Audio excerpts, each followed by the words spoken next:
trăiesc azi. Cât sunt tânăr și mai pot, nu vreau viața pe pilot. Nu vreau să spun ce-ar fi fost, vreau să trăiesc tot ce-i frumos. Nu știu cât ține norocul, nici cât ține timpul meu, dar cât mai am foc în mine, nu stau pe loc deloc mereu. Viața nu vine de două ori, nici anii nu se întorc. Cine stă doar să regrete, pierde tot ce are în loc. Cât sunt tânăr și mai pot, trăiesc clipa până la capăt. Râd, iubesc și nu mă opresc, că viața nu stă la repet. Cât sunt tânăr și mai pot, nu las timpul să mă bată.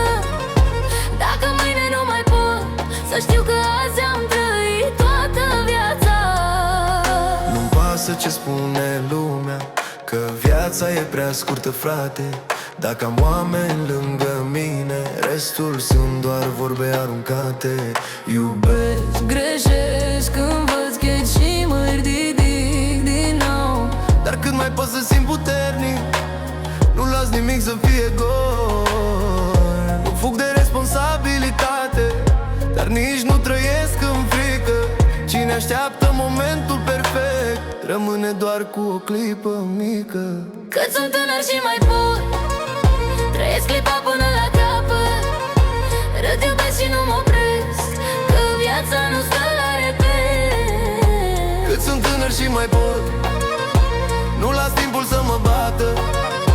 Dacă mâine nu mai pot, să știu că azi am trăit Toată viața.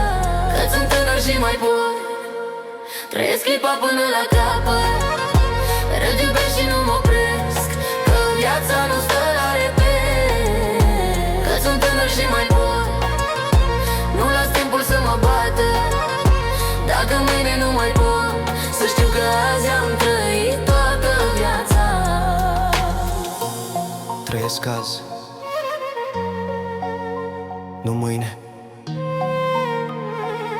Marmeladă.